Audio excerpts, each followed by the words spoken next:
இந்தியாவின் மக்கள் தொகையில் 1/5 இருந்த தாழ்த்தப்பட்ட மக்களின் நலனுக்காக இறுதி வரை போராடிய சட்ட மாமேதை, இந்திய அரசமைப்பு சட்டத்தின் தந்தை அம்பேத்கர் பிறந்த தினம் 1891 ஏப்ரல் 14. மத்திய பிரதேசத்தில் மகர் எனும் தாழ்த்தப்பட்ட சமூகத்தில் பிறந்தவர் அம்பேத்கர்.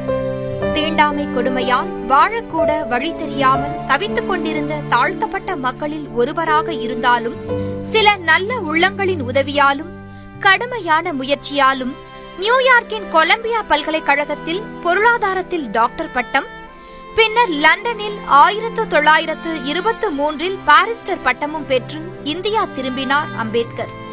தலித் சமுதாயம் இவரை தலையில் தூக்கி வைத்து கொண்டாடியது. 27 மராட்டியத்தில் அம்பேத்கர் தலைமையில் நடந்த சௌதாகர் குல போராட்டம் தலித் சமூகத்தின் உரிமைகளை வென்றெடுக்கும் நாயகனாக அவரை உருவெடுக்கச் செய்தது. இந்திய விடுதலை போர் நடந்த சமயத்தில் இந்தியர்களின் சுய ராஜ்ய கோரிக்கையை நிறைவேற்றும் வகையில் ஒரு அரசமைப்பு சட்டம் உருவாக்க வேண்டி பிரிட்டிஷ் அரசாங்கம் 1930 இருந்து 32 வரை 3 வட்டமேசை மாநாடுகளை நடத்தியது. இதில் கலந்து கொண்ட இந்தியாவின் ஆளுமை அம்பேத்கர் மட்டும்தான். அவர் புறக்கணித்த முதல் வட்டமேசை மாநாட்டில் இங்கிலாந்தின் கொடுங்கோல் ஆட்சியை கடுமையாக விமர்சித்து பேசி, மக்கள் ஆட்சி முறை வேண்டும், அந்த ஜனநாயக ஆட்சியில் தாழ்த்தப்பட்ட மக்கள் உயர் சாதியினரைப் போல பூரண விடுதலை பெற்றவர்களாக வாழ வேண்டும் என்று உரக்க குரல் கொடுத்தவர் அம்பேத்கர்.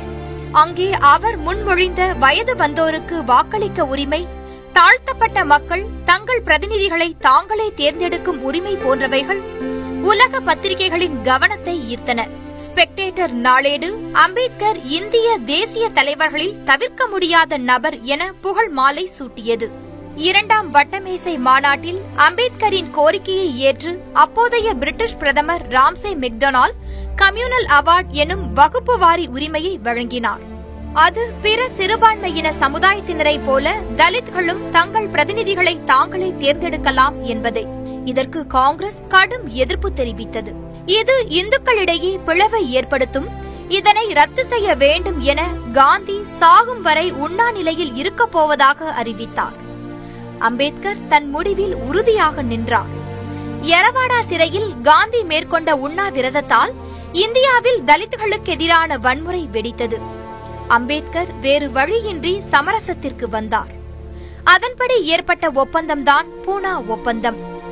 இது அம்பேத்கரின் தோல்வி என ஒரு தரப்பினர் கூறினாலும், அப்போதிருந்த சூழ்நிலையில் கிடைத்த வாய்ப்பை பயன்படுத்தி தாழ்த்தப்பட்ட மக்களுக்கு தனி தொகுதிகளை ஏனும் வாங்கிக் கொடுத்து காந்தியின் அரிஜன இயக்கம் தோன்ற காரணமாக இருந்தார் என்பதும் அம்பேத்கரின் முயற்சிக்கு கிடைத்த வெற்றி என்றே அரசியல் நோக்கர்கள் கருதுகின்றனர்.